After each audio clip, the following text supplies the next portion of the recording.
जब भी रास लीला की कथा आती है तो लोग या तो भ्रमित होते हैं, विचलित होते हैं, संशय मन में आते हैं, संदेह आते हैं कि क्या किया भगवान ने, रास लीला की। रास मतलब क्या? हम सोचते हैं कि रास मतलब एक स्त्री एक पुरुष साथ में मिलकर नाच रहे हैं, प्रेम इत्यादि कर रहे हैं, वो रास है।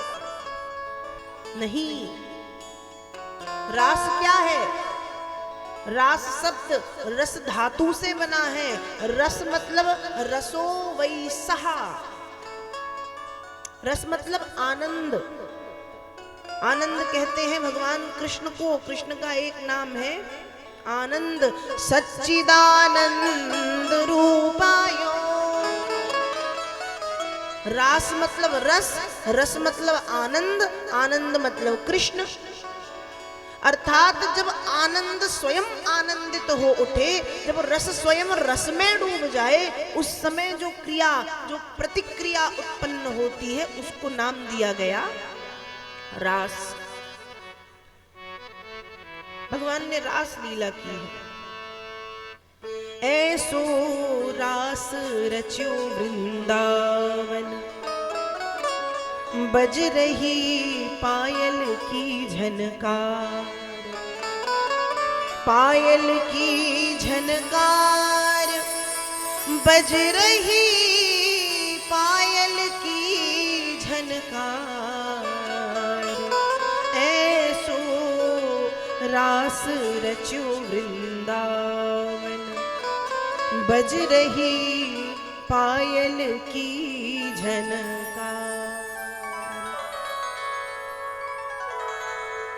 तो रास लीला को सुनने के लिए मन में गोपी भाव का आना जरूरी है, तब हम रास को समझ सकते हैं। समझना नहीं है तो सीधे शांति से हम सुन लें, कान से भगवान की कथा जान के सुन लें। लेकिन बहुत ज्यादा रास में यदि प्रवेश करना है तो उसके लिए मन में गोपी भाव का होना, भगवान कृष्ण के चरणों के प्रति अनुराग का होना, कृष्ण के चरणारविंद मकरंद में समर्पण का होना परम आवश्यक है। तब ही हम उस गोपी भाव में जाकर के रास तत्व को या रास लीला को समझ सकते हैं। भगवान ने रास लीला की।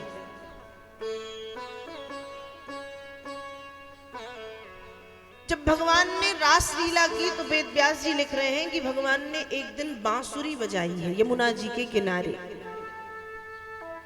भागवत में, भागवत के 10वें स्कंद में 5 गीत बताए हैं। भागवत के 10वें स्कंद में, केवल 10वें स्कंद में 5 गीत हैं। सबसे पहला गीत है वेणु गीत। वेणु गीत मतलब जब भगवान ने बांसुरी बजाई, बांसुरी से जो गीत निकला वो वेणु गीत। दूसरा गीत है गोपी गीत, जिसको विरह गीत भी कहते हैं। तीसरा गीत है प्रणय गीत। चौथा गीत है युगल गीत और 5वां गीत है भ्रमर गीत। भागवत के 10वें स्कंद के ये 5 गीत हैं।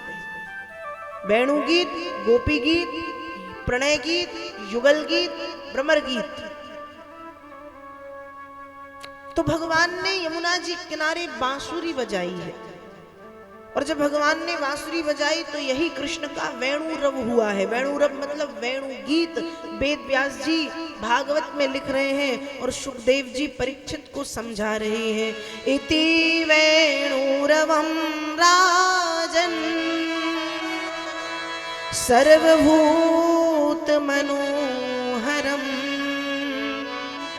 श्रुत्वा ब्रजस्त्रिया सर्वा, वर्णयन्ता भिरे भिरे। महाराज इति वेणु रवम राजन, हे राजन यही कृष्ण का वेणु रव था, यही कृष्ण का वेणु गीत था। सर्वभूत मनोहरम, जिस वेणु गीत ने संसार के समस्त भूतों के मन को मोह लिया। भूत मतलब संसार के समस्त प्राणियों के मन को आकर्षित किया है। प्राणी में सब आते हैं, मनुष्य भी जानवर भी। इति वेणुरवम राजन सर्वभूत मनोहरम, सभी भूतों के समस्त प्राणियों के मन को इस वेणु गीत ने मोहा है। जब भगवान ने बांसुरी बजाई और जब भगवान की बांसुरी की ध्वनि गोपियों के कानों में सुनाई दी तो गोपियों की स्थिति तो सबको पता है कैसी थी। वेद व्यास जी लिख रहे हैं गोपी तो गोपी, गैयों की स्थिति कैसी। कहा गैयों ने जब भगवान की बांसुरी सुनी तो गायों के जो कान हैं वो सामान्यतया नीचे की ओर झुके होते हैं, लेकिन जब हम गाय को नाम से बुलाते हैं, जब हम अपने घर पे गाय रखते हैं तो उनको नाम भी दे देते हैं। तो जब हम गाय को उसके नाम से बुलाते हैं तो उसके कान कैसे हो जाते हैं, खड़े होते हैं। तो कहा जब भगवान ने बांसुरी बजाई तो गैया जो है गाय ब्रज की, उनके कान खड़े हैं, मतलब एक टक वो उस बांसुरी को सुन रही है। कुछ गायों की स्थिति ऐसी है, कुछ गायों की स्थिति ऐसी है कि गैया की थनों से दूध अपने आप बह रहा है, और ये स्थिति में गाय तब पहुंचती है जब एक गाय अत्यंत ममत्व में या वात्सल्य में या प्रेम में डूब जाए। बांसुरी सुन के गाय भी इतने प्रेम में डूबी है, इतनी ममत्व में, ममता में डूब गई कि उसके थनों से अपने आप दूध बह रहा। ऐसी स्थिति है ब्रज की गैयों की। बछड़ों की स्थिति क्या, कहा गैया के जो छोटे छोटे से बछड़े हैं उनकी स्थिति ऐसी है कि वो गैया के थनों से लग कर के दूध तो पीते हैं, दूध खींच रहे हैं, लेकिन दूध न मुंह के भीतर मतलब गले से नीचे उतार रहे हैं, न मुंह के बाहर निकाल रहे हैं, मुंह में भर करके दूध एक टक देख रहे हैं। कुछ बछड़े ऐसे और कुछ बछड़े ऐसे जो गैया के थनों से एक तरफ से दूध खींच रहे हैं, दूसरी तरफ से दूध को गिराते जा रहे हैं, पी नहीं रहे। बांसुरी सुनने में ऐसे डूबे हैं गैया भी और गैया के छोटे छोटे बछड़े भी। तो ऐसी स्थिति है गैयों की, गायों की। सर्वभूत मनोहरम, भगवान के बंसुरी के वादन ने संसार के समस्त प्राणियों के मन को आकर्षित कर लिया, मोह लिया है, हर लिया है। ये स्थिति गायों की, ये स्थिति बछड़ों की, ये स्थिति जीव जंतुओं की। और गोपियों की स्थिति क्या, कहा जब गोपियों ने गोविंद के बंसुरी वादन को सुना है तो गोपियों को तो बांसुरी सुनाई ही नहीं दी। गोपियों को बांसुरी नहीं, गोपियों को उनका नाम सुनाई दिया है कि बांसुरी के स्वरों से गोपियों का नाम निकल रहा है और हर गोपी को अपना नाम कानों में सुनाई पड़ रहा है। और मानो गोपी को लग रहा है कि बांसुरी कह रही गोपी तू घर पे बैठी बैठी क्या कर रही है, गोविंद यमुना जी किनारे तेरा इंतजार कर रहे हैं। ऐसा गोपियों को सुनाई पड़ रहा है। और वेद व्यास जी भागवत में लिख रहे हैं निशम्य गीतम तदनंग वर्धनम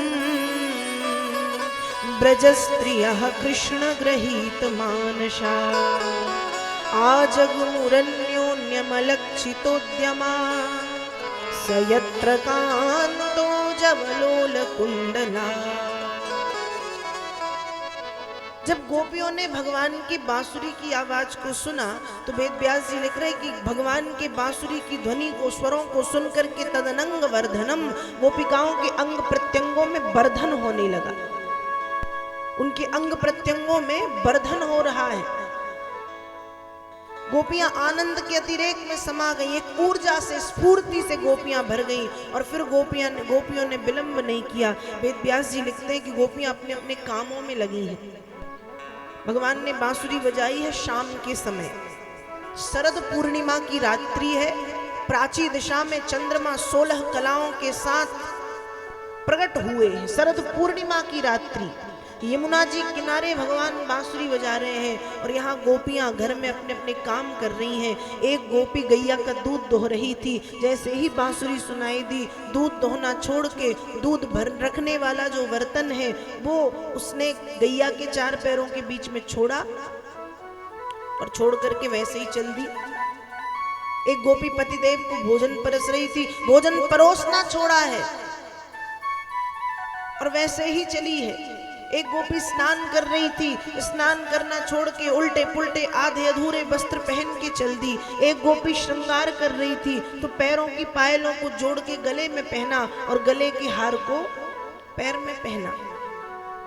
एक गोपी ऐसी जो काजल लगा रही थी, एक आंख में काजल लगाया है, दूसरी आंख में भी लगाया, बांसुरी में ऐसी डूबी कि उसने पूरे पूरे चेहरे पे काजल लगा लिया और वैसे ही चल दी। तो दूसरी गोपियां कहती तू ऐसे जाएगी कृष्ण से मिलने के लिए?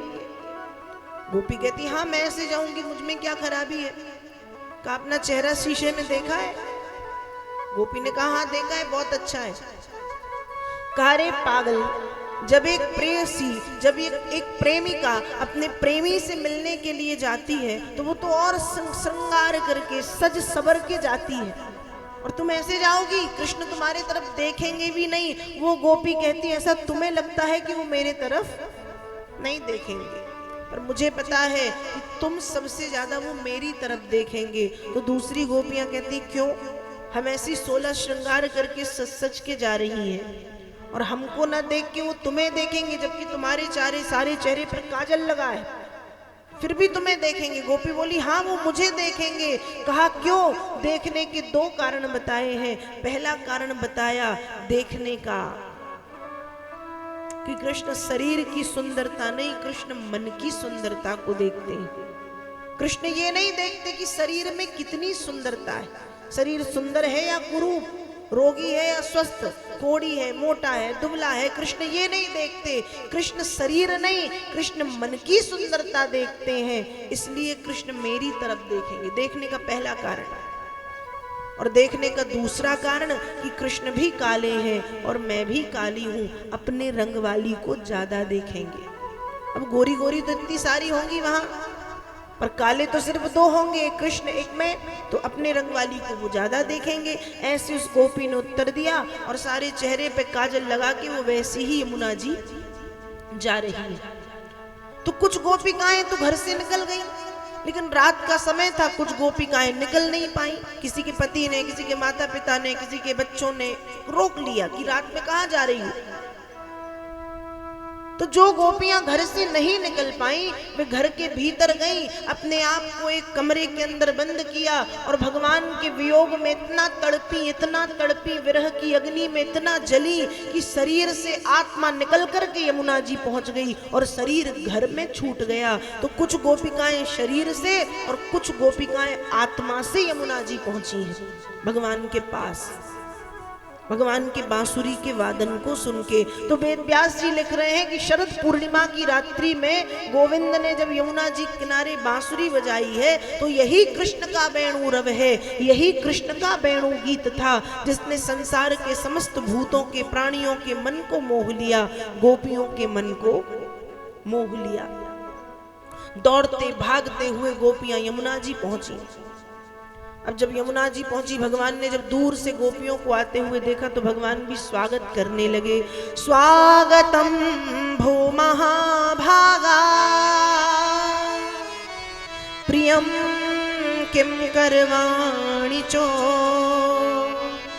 ब्रजस्या नामयं कश्चित् ब्रूतागमन कारणम। भगवान कह रहे हैं स्वागतम भो, स्वागतम भो, स्वागतम भो। गोपी तुम्हारा स्वागत है, तुम्हारा स्वागत है, तुम्हारा स्वागत है। प्रियम किम करवाणि चो, मैं तुम्हारी क्या सेवा करूं, स्वागत है। भगवान ने गोपियों का स्वागत इसलिए किया है क्योंकि आज भगवान ने जब गोपियों को आते हुए देखा तो भगवान ने गोपियों में गोपियां नहीं देखी, भगवान ने ब्रज की विभूति, ब्रज की शक्तियों को देखा है। एक बार की बात है, वेदों की ऋचाओं ने, 4 वेद हैं और 4 वेदों की जो ऋचाएं हैं, वेदों की ऋचाओं ने भगवान से कहा कि भगवान हमने आपके स्वरूप का वर्णन तो बहुत किया है, लेकिन गोविंद अब तक हमने आपका दर्शन नहीं किया, हम आपका दर्शन करना चाहती हैं। उस समय भगवान ने कहा कि जब द्वापर में मैं कृष्ण बन के आऊंगा तो आप सब गोपी बन के पधारिए। वेदों की ऋचाएं गोपी बन के आई हैं। दंडक वन की ऋषि पत्नियां, जब राम जी दंडक वन से निकल रहे हैं तो दंडक वन की ऋषि पत्नियों ने भी निवेदन किया है कि भगवान हम भी आपका सानिध्य, सामीप्य, सायुज्य पाना चाहते हैं। तो भगवान ने उनसे भी कहा है कि इस समय तो मैं मर्यादा पुरुषोत्तम के रूप में हूँ, लेकिन द्वापर में जब 16 कलाओं के साथ कृष्ण के रूप में आऊंगा तो आप सब गोपी बन के पधारिए। जब राम जी जनकपुर पहुंचे और जनकपुर की देवियों ने जब राम जी की अपार सुंदरता देखी, तब जनकपुर की देवियां कहती हैं कि प्रभु कभी हमें भी आपका सामीप्य, सानिध्य मिले। तब तब राम जी ने उनके मन के भाव जाने और उनको ये वरदान दिया कि द्वापर में जब कृष्ण बन के आऊंगा तब आप सब गोपी बन करके पधारिए। तो दंडक वन की ऋषि पत्नियां, वेदों की ऋचाएं और जनकपुर की देवियां गोपी बन करके पधारी हैं। तो आज भगवान ने जब गोपियों को अपनी तरफ आते हुए देखा तो भगवान कह रहे हैं, स्वागतम भो महाभागा प्रियम किम करवाणि चो। स्वागत है, स्वागत है, स्वागत है, स्वागत है, स्वागत है। स्वागत किया। अब स्वागत किया, गोपियां भगवान के पास जाकर के खड़ी हुई। थोड़ी देर तो भगवान ने 1-2 मिनट अच्छे से बात की। फिर भगवान कहते, ये बताओ इतनी अंधेरी रात में तुम अकेले क्यों घूम रही हो? तुम जानती नहीं पतिव्रता स्त्री का धर्म क्या है? ऐसे अकेले रात्रि में पतिव्रता स्त्री का घूमना शोभा नहीं देता। अरे वापस जाओ, तुम्हारे पति, तुम्हारे माता पिता, तुम्हारे बच्चे तुम्हें ढूंढ रहे होंगे, लौट जाओ, वापस जाओ। जब गोपियों ने सुना तो गोपियों को गुस्सा आ गया। गुस्सा क्यों आया? क्योंकि भगवान ने गोपियों को बुलाया है बांसुरी बजा के कि मैं तुम्हारा इंतजार कर रहा हूं, मैं तुम्हारा इंतजार कर रहा हूं। अब जब गोपियां पहुंच गई तो भगवान कह रहे, क्यों आई हो, किस लिए आई हो, क्या तुम पतिव्रता नहीं हो? जैसे हमारे कोई मित्र के घर पे कोई कार्यक्रम हो, कोई आयोजन हो और वो हमको आमंत्रण दे, निमंत्रण दे, निमंत्रण पत्रिका भेजे, फिर फोन करके बोले, फिर खुद बोल के बोलने आए कि आना, मतलब 4-5 बार हमको अच्छे से प्रेम से बुलाए, तो हम जाएंगे या नहीं? जाएंगे ना। अब हम पहुंच गए, उसके 4-5 बार बुलाने पर हम पहुंचे। अब वो मित्र घर के दरवाजे पर बैठा है और हम पहुंचे और हमारे पहुंचते ही वो पूछने लगे कि किस लिए आए हो, किस लिए आए हो, क्यों आए हो, किस काम से आए हो? तो कैसा लगेगा? अच्छा या बुरा? बोलो। इतना बुरा लगेगा कि ऐसा लगेगा कि इसको दिए जाए 2-4। एक तो खुद बुलाता है और जब हम पहुंच गए तो पूछ रहा है किस लिए आए हो, बुरा लगेगा। वैसे ही गोपियों के साथ हुआ, भगवान ने खुद बुलाया है और जब गोपियां पहुंची हैं तो कह रहे हैं किस लिए आई हो? अंधेरी रात में पतिव्रता स्त्रियों का घूमना शोभा नहीं देता, क्या तुम पतिव्रता नहीं हो? भगवान ने ऐसी बातें जब की तो गोपियां कहती है, कृष्ण हम आपसे एक बात पूछें? भगवान ने कहा बिल्कुल पूछो। गोपियां कहती हैं कि भगवान, जैसे हमारे पतिदेव कहीं बाहर जाएं 8 दिन के लिए और बाहर जाते समय हमें अपनी एक पत्थर की या मिट्टी की मूर्ति दे जाएं, मिट्टी की मूर्ति दे जाएं और कहें कि 8 दिन तक इसी को पति मान के इसकी सेवा करो, भगवान हमें क्या करना चाहिए? भगवान ने कहा बिल्कुल पति की आज्ञा मान के उस मिट्टी की मूर्ति का पूजन करना चाहिए। गोपियों ने कहा ठीक। कहा भगवान 8 दिन के बाद हम मिट्टी की मूर्ति की सेवा में लगे हैं और हमारे जो सही वाले पति हैं वो दरवाजे पे खड़े होकर दरवाजे खटखटाएं, तब क्या करना चाहिए? मिट्टी की मूर्ति की सेवा पूरी करनी चाहिए कि दरवाजे पर खड़े सही वाले पति का स्वागत करना चाहिए? भगवान बोले ये भी कोई पूछने की बात है? उस मिट्टी को फेंको फांको और जो सही के पति दरवाजे पे खड़े हैं उनका स्वागत करो। तो गोपियां कहती भगवान हम अभी जो कर रहे हैं वो क्या है? भगवान ने कहा मतलब, गोपियां कहती मतलब ये कि घर पे जो है वो मिट्टी का पति है, वो आज है कल नहीं रहेगा, वो हाड़ मांस का है, उसके जीवन का कोई भरोसा नहीं, वो मिट्टी है। जब हमें जगतपति के रूप में कृष्ण की प्राप्ति हो गई है तो हम क्यों उस मिट्टी के पति की सेवा में अपने जीवन को व्यर्थ करें, अपने जीवन को बर्बाद करें? ऐसा गोपियों ने कहा। भगवान गोपियों की बात सुनते हैं, प्रसन्न होते हैं उनके समर्पण भाव को देख करके, और फिर भगवान ने गोपियों के साथ रासलीला की। जब भगवान ने रासलीला की तो हर 2 गोपी के बीच में एक कृष्ण थे, एक गोपी एक कृष्ण, एक गोपी एक कृष्ण, एक गोपी एक कृष्ण, एक गोपी एक कृष्ण। गोपियां बिजली की तरह स्वच्छ दिखाई दे रही हैं, श्वेत धवल सफेद, और भगवान बिजली, गोपियां बिजली की तरह श्वेत और भगवान बादलों की तरह काले काले दिखाई दे रहे हैं।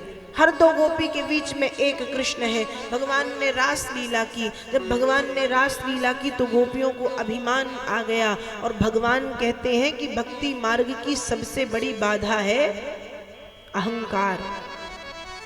भक्ति मार्ग की सबसे बड़ी बाधा है अहंकार। भगवान कहते हैं कि यदि भक्त के जीवन में अहंकार आ जाए, अहंकार का बीज अंकुरित हो, तो वो पौधे में परिवर्तित नहीं हो पाता, अंकुरित नहीं हो पाता, और मैं उसको उखाड़ करके फेंक देता हूं। भगवान ने जब गोपियों के अहंकार को देखा तो भगवान गोपियों को छोड़ करके भाग गए। भगवान भक्त को छोड़ के कभी भागते नहीं है, लेकिन गोपियों के नेत्रों में पड़े अज्ञान के पर्दे के कारण गोपियों को भगवान दिखाई नहीं दे रहे। भगवान वही है पर गोपियां देख नहीं पा रही, क्योंकि आंखों में अज्ञान का, आंखों में अहंकार का एक पर्दा है। गोपियों को अहंकार आया है, भगवान को खोज रही हैं पर भगवान दिखाई नहीं पड़ रहे। चारों तरफ भगवान को ढूंढ रही हैं। हा नाथ रमण प्रेष्ठ क्वासी क्वासी महाभुज अतप्यंस्तं चक्षाणां करिण्य इव यूथपम्। गोपियां कह रही हैं, हा नाथ रमण प्रेष्ठ, हे नाथ, हे नाथ, हे रमण, हे रमण, क्वासी क्वासी महाभुज, हम जैसी निशुल्क दासियों को छोड़ करके आप कहां चले गए। वेद व्यास जी भागवत में लिख रहे हैं, जिस प्रकार से हथनियों के झुंड में से जब कोई हाथी भाग जाता है तो हथनियां दुख से चिघाड़ने लगती हैं, वैसी ही स्थिति आज गोपियों की है। जब गोपियों के बीच में से भगवान चले गए तो गोपियां रो रही हैं, पूरे वृंदावन में भटक रही हैं, बड़े बड़े वृक्षों से पूछ रही हैं कि तुम्हारी दृष्टि तो दूर तक जा रही है, जरा देख करके बताओ कहीं कृष्ण दिखाई दे रहे हैं। मैया तुलसी के छोटे छोटे से पौधे हैं।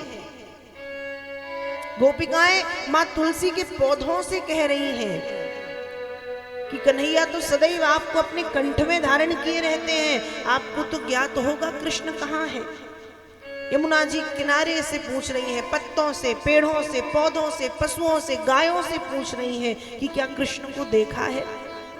हे नाथ, हे नाथ, हे नाथ, हे नाथ, हे रमण करते हुए गोपिकाएं आगे बढ़ी। और जब गोपियां आगे बढ़ी तो ब्रज की धूल में गोपियों ने भगवान के चरण कमलों की रज को देखा है, पैरों को बना देखा। और भगवान के चरण चिन्ह जब गोपियों को दिखाई दिए तो गोपियां कहती हैं, धन्या अहो अमीयात्यो गोविंदांग्र्यब्जुरेण वा यान ब्रह्मेशो रमा देवी दधुर्मूर्धन्युघ्नोत्तये। गोपियां कह रही हैं, धन्या अहो, हम धन्य हैं, हम धन्य हैं, हम धन्य हैं, हम धन्य हैं। धन्या अहो अमीयात्यो गोविंदांग्र्यब्जुरेण वा। दूसरी गोपियों ने पूछा, हम धन्य क्यों हैं? कहा हम धन्य इसलिए हैं क्योंकि देखो गोविंदांग्र्यब्जुरेण वा, इतनी सरलता से हमें गोविंद के चरण कमलों की रज मिल गई है।